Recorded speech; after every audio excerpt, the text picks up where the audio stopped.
감사합니다. 수고하셨습니다. 은혜로운 찬양입니다.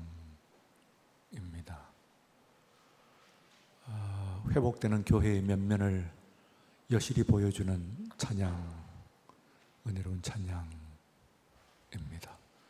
제1권사에 지금 보시는 바와 같이 오늘 회집한 예배 인원 가운데서도 가장 많은 인원수를 차지하고 있는 분이십니다. 숫자뿐만 아니라 심령적으로도 교회를 실제로 이끌고 있는, 아니 오늘 이 시간까지 이끌어왔던, 그리고 특별히 지나간 3년간의 어려운 터널을 통과하는 가운데서도 이분들의 헌신과 이분들의 기도가 있었기 때문에 교회가 오늘 이 자리에 있는 건 아닌가, 그런 생각이 듭니다. 세대 경험 공유라고 하는 측면에서 이 지금 서신 분들이 저와 또 같은 세대이시기 때문에 조금 더 정감이 있습니다. 마음이 좀 따뜻한 느낌이랄까? 그냥 해석할 필요가 없이, 추석할 필요가 없이 그대로 전달되어지는 그런 느낌, 이런 것들이 그대로 공유됩니다. 마지막 순간까지 우리 교회에서 헌신을 부탁을 드립니다. 오늘은 예배에서 삶으로, 제목은 그렇게 정했습니다만 그 반대로 삶에서 또 예배로, 그런 말도 됩니다. 예배에서 삶으로, 그리고 삶에서 예배로, 이렇게 우리들이 움직여 나가는 것인데, 예배라고 하는 것은 말하면 하나의 아이디얼이라고 하는, 이상적인 것이라고 보면, 삶이라고 하는 것은 현실이라고 할 수가 있죠. 그러면 어떻든가요? 지금까지 일권사의 여러분들은 정말 삶의 전면에서 참 처절한 삶을 지금까지 살아오신 분들이잖아요. 여기 오늘 계신 분들이 처절하게 살아오지 않는 분들이 누가 있을까요? 그죠? 편안하게 내 삶은 그만하면 편안했다, 아무 문제 없었다, 그렇게 이야기할 분은 아무도 없을 겁니다. 저 자신도 뭐 어떻습니까? 여러분들이 보시기에는 그럴 때 돼 보입니까? 나름대로 제 삶도 고군분투했습니다. 처절하게 피나는 싸움을 싸우면서 오늘에 이르렀다, 저는 그렇게 생각합니다. 또 남은 싸움이 최후 승리를 이루는 그때까지 남아있을 줄로 믿고, 그리고 최후 승리를 이루는 그때까지 비록 작은 그 전투에서는 넘어지는 때가 혹 있습니다. 있긴 합니다만, 그러나 그 전쟁에서 전쟁에서는 결코 지지 않겠다, 마지막 승리는 우리 주님 주시는 승리로 쟁취하겠다 하는 믿음을 여러분 모두 가지시는 이 밤 시간 되시기를 축원합니다. 이것을 공간적으로 이야기를 하면, 산으로 이야기를 하면 산 위와 산 아래로 이렇게 좀 나누어 볼 수가 있습니다. 구약에 보면은 이스라엘 백성들이 처음부터 하나님의 말씀을 가졌던 것이 아니고, 모세가 산 위에 올라가서 하나님을 배웠고, 그리고 초월적인 경험을 하고, 그리고 홀로 하나님으로부터 말씀을 받았습니다. 그것이 하나님의 율법의 말씀, 하나님의 말씀이라고 할 수가 있습니다. 그것이 말하자면 예배로 보면은, 그 이상으로 보면 예배와 현실 가운데서는 예배라고 이렇게 생각할 수가 있죠. 모세가 산 아래로 내려왔을 때 어떤 일이 있었던가요? 내려오니까 거기에는 정말 한편 모세가 그렇게 거룩한 하나님과의 만남을 갖는 바로 그 순간, 그 아래 그 이스라엘 군중들은 너무나 형편없습니다. 모세의 이 하나님과의 만남 대면과는 너무나 동떨어진 현실이 기다리고 있었습니다. 우상을 만들어 놓고 그것을 주위를 돌면서 뛰놀면서 바알을 외치는 그 사람, 기가 막힌 현실을 보면서 모세는 분개했습니다. 그리고는 자신이 가지고 온, 다시 말하면 이상이죠. 예배죠. 예배의 그 결과물입니다. 은혜입니다. 축복입니다. 이걸 집어던져버려요. 사람들은 이 돌이 그냥 바위에 부딪혀가지고 산산조각이 났습니다. 하나의 해프닝이라기보다는 그 자체가 하나의 그 이상과 현실이 얼마나 다른가 하는 것을 보여주는 하나의 그 말씀이라고 볼 수가 있습니다. 신약에도 똑같은 비슷한 말씀이 복음서에서 예수님이 있습니다. 예수님께서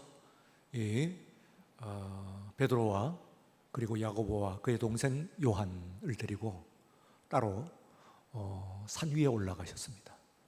그조차도 신비롭습니다. 그렇게 중요한 사건, 마태복음과 마가복음 그리고 누가복음, 이 공간복음에서 다투어가면서 가장 중간에 가장 중요한 그런, 말하자면 계란으로 보면 노른자위에 해당하는 그 위치에 그 사건을 기록을 하고 있습니다. 그런데 그렇듯이 중요한 기록을 하는데 다른 것은 자세히 설명을 하면서도 정작 그 산이 어느 산인가 하는 것을 알려주지 않아요. 한마디만 이야기하면 그 산이 얼마나 유명한 산일 것인데, 그래서 어떤 사람들은 가장 많이 이야기하는 것은 다볼산이라고 이야기를 합니다. 다볼산. 그러나 현대의 신학적인 그 설명의 기본적인 흐름은 헬몬산이라고 그래요. 지금 레바논의 그 산맥의 정상에 있는 산을 이야기하는 것이죠. 헬몬산이었다, 그렇게 이야기를. 다볼산일 수는 없다 하는 것이 성서적인 연구의 결과예요. 그럼 전통과 그리고 연구가 다릅니다. 한편에 있어가지고는 무슨 예수님께서 그 멀리 레바논까지 올라갔겠는지, 산맥까지 올라갔다는 이야기냐, 또 무슨 뜬금없이 다볼산에 예수님께서 올라가셨겠냐. 역시 앞뒤를 맞춰 보면 예수님께서 가장 그 친밀한 산이라고 하는 것은 감람산이다. 그렇기 때문에 의미적으로 보게 될 때 틀림없이 무슨 산이라고 지적은 되어 있지 않지만 그냥 그 산을 얘기할 때 그건 감람산일 거다 하고 주장하는 사람은 있어요. 어쨌든 어느 산인지 하는 것을 우리가 알 수가 없다는 이야기는 하나님께서 일부러 감추신 거예요. 어느 산이다 그 이야기를 하려고 하는 것이 아니에요. 그 산의 중요성을 이야기하는 것이 아니고 산 위와 산 아래를 우리들에게 컨트라스트, 대조를 해갖고 보여주시는 거예요. 산 위는 어떻습니까? 올라가니까 그야말로 그 얼굴이 해같이 빛나고, 그리고 또한 그 의복이 어떤 사람도 그렇게 세탁자가 빨 수 없을 만큼 휘어져 광채가 나고, 그리고 영광 중에 거하면서 하나님의 음성이 들리는 놀라운 광경입니다. 그래서 거기에서 있던 이 제자 이 베드로는 주님, 여기에 그 있는 것이 너무 좋습니다. 여기 우리가 초막셋을 짓고, 그리고 우리가 하나는 엘리야를 위하여, 하나는 모세를 위해서, 그리고 나머지 하나는 주님을 위해서 우리가 짓고, 그리고 여기에 거하십시다. 너무 좋습니다 하는 은혜롭고, 그리고 또한 찬란한 광경, 영광 중의 이 광경입니다. 그런데 그 뒤에 이제 그저 내려가자 하고 내려갔을 때에 산 아래의 광경이 또 있습니다. 현실이죠. 현실에 오니까 어떻던가요? 거기는 나머지 제자들을 제외한 나머지 제자들이 쩔쩔매고 있습니다. 그 연유를 보니까 한 아버지가 가지고 온 문제 때문입니다. 그 아버지의 아들이 있는데, 어린 아들이 귀신이 들려가지고 불이 있으면 불구덩이에 뛰어들고, 물이 있으면 물속으로 뛰어들고, 살아있는 것이 용합니다. 언제 죽을지 모르겠습니다. 아버지가 붙들고 계속 갈 수는 없고, 어느 순간에 있어서 사고 아차 하면은 이 아이는 지금까지 살아있는 것만 해도 용합니다. 그래서 이 아이를 어떻게 좀 해주십시오. 너무 힘듭니다. 이 아이를 불쌍히 여겨 주십시오. 이 귀신을 쫓아내 주십시오. 그러면 예수님께서 산 위에 올라가 계시는 동안에 그 나머지 제자들에게 그것을 요청을 하고, 그리고 나머지 제자들이 별짓을 다 해봤어요. 안수도 하고 안고 기도도 하고 전부 둘러서서 기도도 하고 다 해봤을 거예요. 사탄아 물러가라, 그리고 또 명령도 하고 해봤습니다. 꿈쩍도 않습니다. 그것이 현실입니다. 그 제자들이 만난 현실일 뿐만 아니라 어쩌면은 오늘 우리들의 현실이라고 볼 수가 있어요. 그래서 산 위와 산 아래, 곧 이상과 현실, 예배와 현실은 이렇게 대조가 됩니다. 오늘 이 시간 우리들이 예배를 드리는데, 예배를 드리면서는 우리가 받은 은혜가 있다고 합니다. 당장 돌아가게 되면 우리의 문제가 기다리고 도사리고 있습니다. 받은 은혜만큼 현실을 쉽게 이야기할 수가 없어요. 현실 속에서 이야기를 합니다. 도대체 하나님은 어디 계시냐? 엘리 위젤이라고 하는 사람이 있습니다. 유대인인데요, 그 유명한 아우슈비츠 감옥에 갇혔습니다. 수용소에 갇혔어요. 그 수용소에서 갇혀갖고 살아난 사람이 없어요. 기적적으로 전쟁이 끝나고 그리고 그가 살아났어요. 그리고 그때에 보았던 생생한 환경과 체험과 이런 것들을 가지고 책을 썼어요. 밤이라고 하는, 나이트, 밤이라고 하는 작은 소책자인데 몇 페이지 안 돼요. 한 100페이지도 안 되는 그런 작은 책입니다만, 그러나 엄청나게 많이 팔렸어요. 많은 사람이 공감을 일으킨 책이죠. 캄캄한 밤에 그런 질문을 합니다. 하나님은 어디 계시니? 산 위에선 그렇게 분명하게 보이셨던 하나님이 왜 산 아래선 보이지 않느냐 말이에요. 산 위에선 그렇게 우렁차게 말씀하셨던 하나님이 왜 산 아래서는 침묵하시느냐 말이죠. 예배 때는 그렇게 은혜를 주시고 아멘이라고 했는데 왜 내 현실 가운데는 이렇게 침묵하고 계시냐 말이죠. 하나님은 어디 계시냐고 하는 문제입니다. 그러므로 우리가 예배 시간만 하고 예배와 현실을 따로 뗄 때는 대답은 간단해요. 예배는 예배고 그리고 현실은 현실이에요. 아마 여러분들보다는 제가 또 조금 예민하게, 성직자이기 때문에 좀 더 예민하게 느낄 수가 있겠어요. 아무래도 제 삶의 자리는 뭡니까? 예배가 삶의 자리예요. 그 예배가 현실이 되는 거예요. 이거 굉장히 문제가 됩니다. 여러분들보다 어쩌면 더 위험해요. 엘리 제사장이 만났던 그 문제, 그의 아들들이 했던 문제가 그겁니다. 우리가 신약 성경에 사두개인이라고 하는데요, 사두개인이라고 말은 어디에서 나온 거예요? 사독 대제사장의 후예들이다, 그런 뜻입니다. 그걸 사두개인, 사독 대제사장의 후예들, 그런 뜻이에요. 사독 대제사장이 누굽니까? 이스라엘의 왕 중에서는 가장 대표적이고 가장 이상적인 모델이 뭐냐면 다윗 그리고 솔로몬입니다. 바로 그때에 이스라엘 제사를 드렸던 정통 대제사장이죠. 그 사람이 사독입니다. 그렇기 때문에 왕 하면은 다윗을 떠올리듯이 대제사장 하면은 사독을 떠올리는 거예요. 그래서 사독의 후예들이라고 하는 이야기는 대제사장의 후예들, 가장 정통 대제사장을 쫓는 사람들, 그런 이야기입니다. 그런데 그 사람들이 예수님 당시에 바리새인들과 함께 사두개인들, 예수님께서 그들을 향해서 뭐라고요? 야, 저기에 정말 하나님의 선한 그런 일꾼들이 온다, 그러던가요? 예.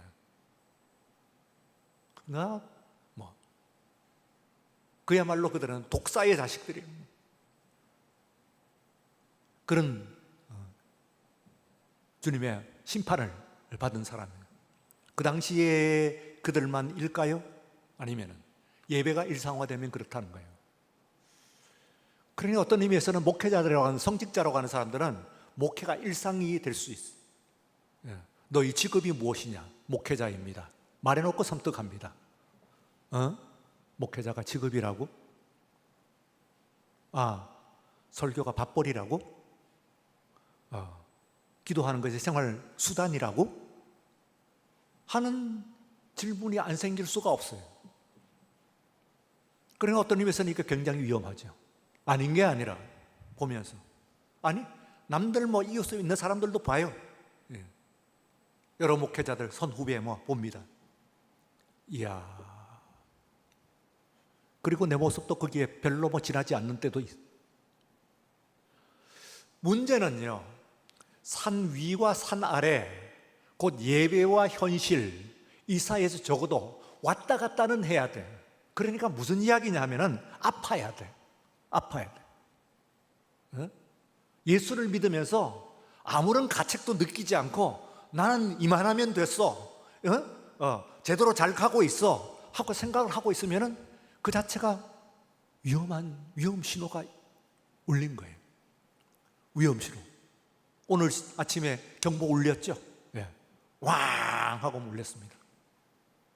그건 뭡니까? 위험하다는 거예요. 깜짝 놀라 아침 잠을 깬 사람들 많이 있을 겁니다. 그만큼 우리가 위험한 상황에 있는데도 편안한 잠을 자고 있는 거예요. 어떤 의미에 있어서는 오늘 이 시간에 이 예배를 드리는 이 예배가 우리들이 늘 드리는 3일 예배와 같지 않아요. 경종을 울리고 우리들에게 유독하다. 지금 여러분들에게 경종을 울리는 그런 예배의 시간이 되시기를 바랍니다. 예. 화들짝 놀라면서 내가 지금까지 예수를 믿어왔고 지금까지 예배를 드렸는데 이 모습 이대로 괜찮은 것인가 하는 것을 한번 진지하게 물어봐야 합니다. 그래서 산 위와 산 아래의 내용입니다. 오늘 여기에 있는 이 말씀 가운데서요, 참 신비스러운 말씀이 있습니다. 그 말씀이 23절 말씀을 보시면은 뭐라고 23절부터 25절까지의 말씀인데요. 내가 너에게 전한 것은 주께 받은 것이니 하고 주 예수께서 잡히시던 밤에 떡을 떼신 일을 이야기를 하고 있습니다. 이거요, 복음서에도 안 나와요. 그 사건은 물론 나오지만 이렇게 자세히 나오는 게 아니에요. 그러면은 그 현장에 바울이 있었냐면 없었어요. 그리고 오랜 시간이 흘렀습니다. 그렇으면 틀림없이 이것을 가지고 이 이야기를 전해준 현장에 사람이 있을 거예요. 아마도 시몬 베드로가 아닌가 싶습니다. 그날 밤에 말이지, 마지막 잡히시던 그날 밤에 예수님께서 떡을 떼시던 이야기를 그 현장에 없었던 바울에게 전해준 사람이 있는데, 이걸 가지고 바울은 어떤 사고를 하냐면 이 사람의 띵킹을 우리가 생각을 해야 돼요. 사도 바울은 어떤 사람? 이거 주께 받은 것이다. 주께 받은 것이다. 시몬 베드로에게 통해서 받은 것이 아니고 주께 받은 것이다 이 말이지. 오늘 이 시간의 말씀은 어떻습니까? 제가 여러분들에게 말씀 전하면요, 여러분들은 오늘 담임 목사에게, 곽지영 목사에게 오늘 설교 받은 것이다 이러면 안 됩니다. 이 말씀이 여러분들에게 뭔가 말씀을 하고 오늘 이 시간에 뭔가 여러분들 감동이 있고 오늘 이 시간에 여러분들에게 뭔가 움직이는 것이면 오늘 이 시간에 주께 받은 것이다. 오늘 주님께서 말씀하시는, 주님께서 여러분들 한 사람 한 사람을 붙들고 심령을 붙들고 움직이시는 하나님의 은혜를 체험하시는 오늘 예배가 되시길 축원합니다. 예. 여러분들이 앞에 있는 사람을 보면 안 돼요. 저는 도구일 뿐이에요. 입을 열어서 전하는 것 뿐입니다. 만약에 이것이 여러분들의 감동을 주시고 만약에 이것이 정말로 주님께서 주시는 말씀이라고 한다면 여러분들은 이 시간에 주님 앞에서 아멘을 하는 거예요. 저 듣기 좋으라고 아멘할 필요가 없어요. 사람한테 무슨 얘기를. 하나님께서 주시는 말씀이 있으면 그 말씀에 대해서 여러분들 속에 있는 영이 그렇다고 이야기를 하면은 그때 아멘 하는 거예요. 아멘 하고 다 같이 아멘. 예, 아멘입니다. 저한테 아멘하고 저 기분 좋으라는 이야기가 아니에요. 예배 분위기 북돋으라는 이야기가 아니에요. 살아계신 하나님께서 오늘 이 시간 말씀하시면 그 말씀에 내 속에 있는 영이 공명하기 때문에 같이 울리기 때문에 거기에 울리는 소리가 아멘입니다. 다 같이 한 번 더 아멘. 네, 아멘입니다. 내가 주님 앞에 그렇게 이야기해요. 주님께서 떡을 떼시고 잔을 떼시는 이 이야기 앞에서 현실이 있습니다. 이것을 이야기하는 현실이 오늘 나와요. 그게 이제 앞에서 우리가 17절부터 읽은 말씀인데, 내가 17절 말씀 보면은 난 너희들 칭찬 못하겠다 사역을 합니다. 17절 말씀이 이렇습니다. 난 너희를 칭찬하고 싶은 마음이 없어. 칭찬받을. 왜냐하면 너희들이 예배를 모이는 것은 칭찬을 받죠. 모여서 예배드리라고 하는 것이 하나님의 뜻이니까 모여서 예배드리는 건 칭찬을 받을 일이지. 그런데 너희서 모여갖고 예배드리는 건 그거 칭찬을 못하겠다. 왜? 해롭단 말이지. 지금 모여가지고 예배드리는 것이 왜 해롭다고 그래요? 18절, 너희가 교회에서 모일 때 모여놓고서는 분쟁이 있다는 거야. 그러면 해야.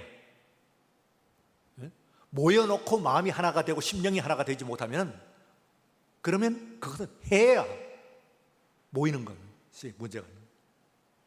19절, 너희 중에 파당이 있어야 너희 중에 이 18절 뒤에 오묘한 말씀을 하십니다. 어느 정도 분쟁이 있다 함을 듣고 어느 정도 믿거니와 하면, 믿거니와 말은 그런 분쟁이 있거니와 있는 게 맞구나 하고 믿는 것과 함께 한편에 있어서는 믿거니와 하는 것에 일말에 사도 바울로서는 은혜가 좀 있어요. 그게 뭐냐면은 파당이 있어야 너희 중에 옳다 인정함을 받은 자들이 나타나게 되리라. 파당이 있으니까 파당 가운데서 옳다 인정함을 받는 사람이 나오는 효과는 좀 있어. 그러나 그거 말고는 교회의 본분을 지키지 못하는 거예요. 그러니까 너희들은 만찬을 먹을 수가 없어요. 주의 만찬을 먹을 수가 없어 하면서 말씀하시는 것이 오늘 여기 있는 예배의 정상입니다. 말하자면 떡을 떼고 그리고 잔을 나누는. 이 말씀을 한 후에 뒤에 있는 말씀 가운데서 여러분들이 한번 보시면은 26절에요. 27절에 그러므로 누구든지 주의 떡이나 잔을 합당하지 않게 먹고 마시는 자는 주의 몸과 피에 대해서 죄를 짓는 것이니라 하고 이 말씀하십니다. 27절에 있는 말씀, 이것을 가지고 흔히 잘못 오해를 하면 그 말씀만 똑대 가지고 이야기하면 도덕론적인 이해를 하는 거예요. 주의 살을 먹고 주의 피를 마시는 것을, 이거 자격이 없으면 내가 나를 살필 때 내가 도덕적으로 문제가 있으면 안 되는 것이구나 하고 자기 몸을 살펴라 하고 이야기를 하는 것으로 이해를 하면 도덕론적인 이해입니다. 물론 그것도 필요해요. 그러나 본문에 있는 앞뒤의 맥락에서 보면 그 얘기가 아니에요. 그런 도덕론적인 의해가 아니고 교회론적인 이야기입니다. 교회론적인. 내가 내 몸을 살피니까 내가 이 교회 가운데서 나누어져 있는 존재예요. 시비 거고 원망하고 쪼개어져 있는 그런 존재들이야. 그러니 그런 존재가 돼가지고는 주의 떡을 먹고 주의 잔을 마시는 것은 하나 되는 거예요. 하나 되는 이 예배 떡을 먹는 것을 식탁에서 여러분들 먹을 때 뭡니까? 집에서 밥 먹으면서, 가정에서도 그런 가정이 있죠. 최소한 딴 때는 모여도 흩어져 있어도 식사 때 모이면은 한 마음이 돼. 두런두런 서로 나누고 위해주고 사랑을 표현하고 해서 그것을 가지고 식구라고 그러는 거예요. 식구는요, 말이 먹는 구멍이죠. 먹는 입이죠. 함께 먹는 입이거든요. 함께 먹는 입. 그러니까 음식만 먹는 것이 아니에요. 그런데 이게 현실에서 고린도 교회가 어떤 문제가 생겼냐, 아주 현실적인 문제를 이제 나옵니다. 주의 몸을 분별하지 못하고 먹고 마시는 사람은 죄를 먹고 마시는 것이니라 하고 30절에요. 그러므로 너희 중에 약한 자와 병든 자가 많고 잠자는 나도 적지 아니하니. 잠자는 자는 연약한 자입니다. 신앙이 아주 옅은 사람이나 혹은 처음에는 한때는 뜨거웠으나 지금은 좀 식어가지고 건들건들거리는 사람들, 이런 사람들을 잠자는 자들이라고 표현을 해요. 그러면은 우리가 이 음식을 먹을 때에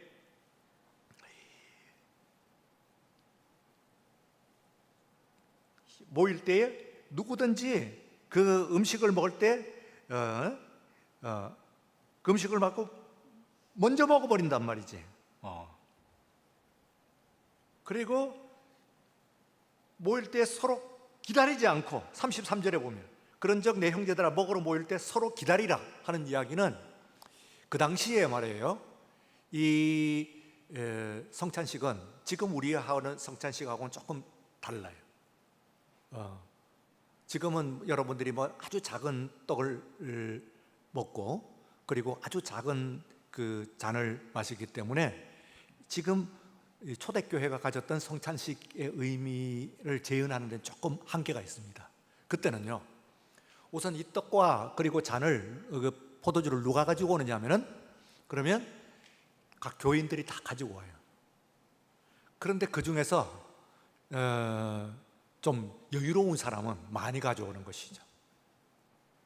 그 여유로운 사람들이 이 앞에 쭉 있어요. 이런 사람들이 와가지고는 많이 갖고 왔고, 이거 좀 먹고 뭐 하는데, 그걸 먹고 마시면서,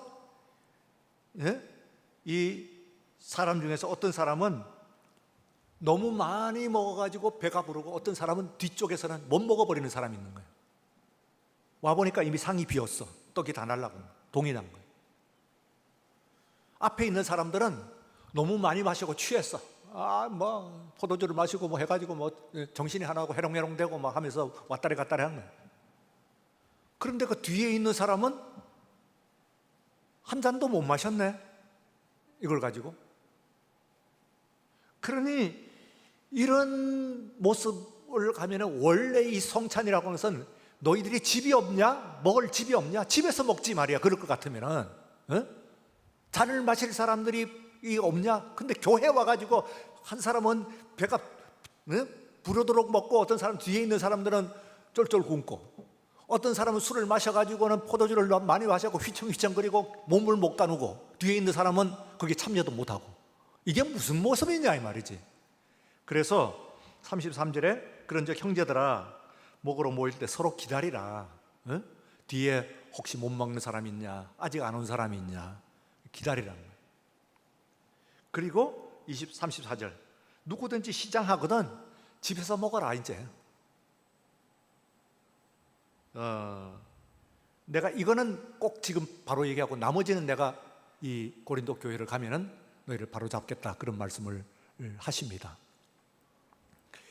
이렇듯이 우리 교회의 기초라고 하는 것은요, 교회가 하나 되는 거예요. 우리가 지금 이제 제가 말씀인데, 이 말씀 예배는요, 어떤 의미에서는 이게 그 추석이에요. 정확하게 하면. 그래서 말씀드렸죠. 주일날 예배를 드릴 때 인도자가, 물론 뭐 예배 인도자가 제를 서고, 그 다음에는 설교자 앞에 말씀 본문을 붙들고 있는 분이 앞서 있잖아요. 그게 신학에 들어있는 거예요. 하나님의 말씀이고 나는 그 뒤에 있는 해설일 뿐이에요. 주석이에요. 그러니 따라가는 것이 당연해. 그분이 앞에서 있는 거예요. 하나님의 말씀이 제일 먼저 있는 거예요. 그러면요, 성찬식이라고 하는 건 뭐냐면은 주의 몸을 먹고 주의 잔을 마시는 거잖아요. 그러면 이 예배는 진짜 예배 가운데서 정말 몸통 예배, 우리들이 드린 몸통 예배는 성찬식이에요. 말씀 예배는 거기에 대한 주석이라고요. 해설이란 말이지, 그 뒤에 있는 것이. 근데 건덕건덕 뭐 우리가 한번 지나가는 의례 정도로 이야기를 하는데, 오늘 여기서 있는 말씀 가운데서 얘기하는 것은 이겁니다. 오늘 정말 교회는 하나가 되어야 돼. 여기는 서로 기다려야 되고, 여기는 외진계가 있으면 안 돼. 다 밝아야 되고 다 포함해야 돼. 쉽지 않아요, 이게요. 지금 꼭 이 성찬식만 가지고 이야기하는 것이 아닙니다. 여러분들이 정말 교회다운 교회가 뭐냐 하면은, 뭐 다른 곳으로 뭐 북적북적할 수도 있죠. 그러나 아주 외진 곳에, 어두운 곳에 지금 울고 있는 그 형제와 자매를 바라볼 줄 아는 교회. 그 사람이 무엇으로 아파하고 무엇으로 지금 서러워하고 외로워하고 있는지, 어떻게 굶고 있는지 하는 것을 살펴보는 교회. 그걸 살펴볼 수 있으면 그 교회가 하나예요. 그것만 되면은 고린도 교회는 참 좋은 교회, 성령 역사하는 교회, 그리고 또 역동성이 있는 움직이는 교회, 성장하는 교회, 부쩍부쩍 뭐 교인들이 성장하는 그런 교회, 참 좋은데, 그러나 모인 것 그것만 가지고 내가 이야기를 못하겠다. 잘못하면 이건 해롭다 말이지. 정말 오늘 이 시간에 여러분들이 다 갖고 있는 삶의 그 문제들, 눈물 문제들. 그거 살피지 않고 여기 와갖고 예배만 드리고 그냥 가면 어떻게? 오늘 이 시간에 우리들이 예배를 드리는 것은 예배는 하나다, 교회는 하나다, 여러분들이 하나입니다. 이 가운데서도 언저리에 있는 분들이 지금 뭘로 아파하는지, 뭘로 힘들어하는지, 왜 있는지 그런 이야기를 전영옥 권사님 제가 얘기했잖아요. 오늘 이 시간에 아마 이 예배 보시고 계실 거예요. 그분이. 먼저 번 제가 먼저 번에 갔을 때, 신방 갔을 때, 주여 나의 병든 몸을 지금 고쳐주소. 그때 본인이 아픈 것을 정말로 실감을 했대요. 내가 정말 아픈 사람이구나. 그럼 주여 나의 병든 몸을 지금 고쳐주소. 여러분, 내 병만 고치고 나가는 것이 아니라 이 예배를 통해서 또 하나님 앞에 나올 때에 우리 연약한 심령들이 또 오늘 이 시간에 치유를 받고, 젤렌스키라고 하는 우크라이나 대통령이 그 얘기를 했잖아요. 이 세상에 죽지 않을 권리를 다 가지고 태어났고, 전쟁으로 두려워하지 않을 권리를 다 한국 사람뿐만 아니라 우리도 가지고 태어났다는 거예요. 그러면서 정말로 충격적인 말을 했는데 들렸나요, 여러분들? 70년 전에 한국도 그랬잖아요. 응? 지금은 세계 10대 경제 강국이 되어 있지만은 70년 전에 여러분도 그랬잖아요. 70년 전에 여러분을 보듯이 우리를 좀 봐주세요. 그때 세계가 여러분을 도왔고 세계가 여러분을 구원했던 것처럼 우리를 좀 구원해 주세요. 그게 그냥 남의 나라 강 건너 불구경으로 들리게 되면은 그건 진짜 우리는 하나된 예배를 드릴 수가 없어. 하나된 예배라고 하는 것은 이 안에서 예배만 아니에요. 우리만 잘 먹고 잘 살자 아니에요. 오늘 이 이웃에 어떤 왜 청년들이 이렇게 0.7명 가정당 출산율이, 그 얘기는 청년들이 신음을 하는 겁니다. 지금 그들의 이야기로 들려서는 안 돼요. 오늘 우리들의 청년들, 내 새끼는 괜찮으니까 됐다, 아파할 수 있는 현실을 가지고 아파할 수 있는, 예배만 드리고 예배 속에만 갇혀 있는 예배는 어느 순간까지는 예배가 되는데 나중엔 예배가 안 됩니다. 은혜 속에만 갇혀 있다가 있으면은 그건 예배가 안 돼요. 예배와 은혜가 있으면은 그 다음에 현실로 내려가요. 그게 시리고 아프고 꼴보기 싫고 거기에 몸담기 싫고 하더라도 가야 돼. 그게 그리스도인이에요. 그리고 그것이 예배의 본질이에요. 산 위에만 머물러 있으면요, 그러면은 내려가지 말자고 하는 베드로를 향해서 예수님께서 뭐라고 그러시던가요? 사탄아 물러가라. 사탄아 물러가라.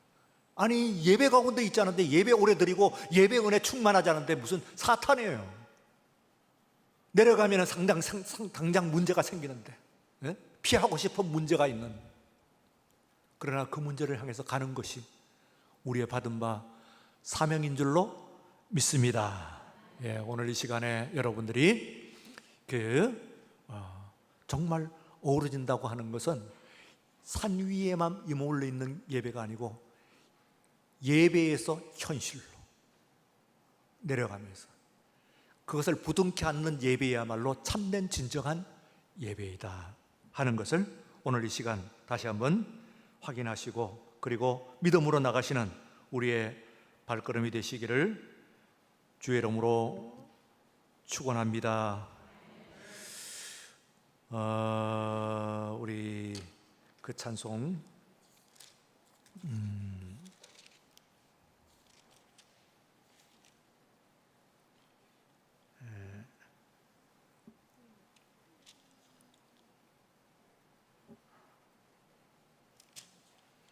471장 그 찬송 한번 하십시다. 우리 내병도 내병이려니와 이게 또 육신적인 병뿐만 아니라 오늘 그 마음, 심령이 상한 사람들이 너무 많고 멀쩡하다가도 그냥 넘어지는 그런 세상이니까 오늘 이 시간도 있을지 모릅니다. 예배를 드리면서도 마음 가운데 심령이 골아있는 그런 그걸 바라볼 수 있는 영안을 우리에게 허락해 주옵소서. 형제 자매의 아픈 마음, 그 가정의 문제들 들여다볼 수 있는 그런 사랑을 우리에게 내려 주시옵소서. 바라는 마음으로 우리 찬송가 471장 함께 불러보겠습니다.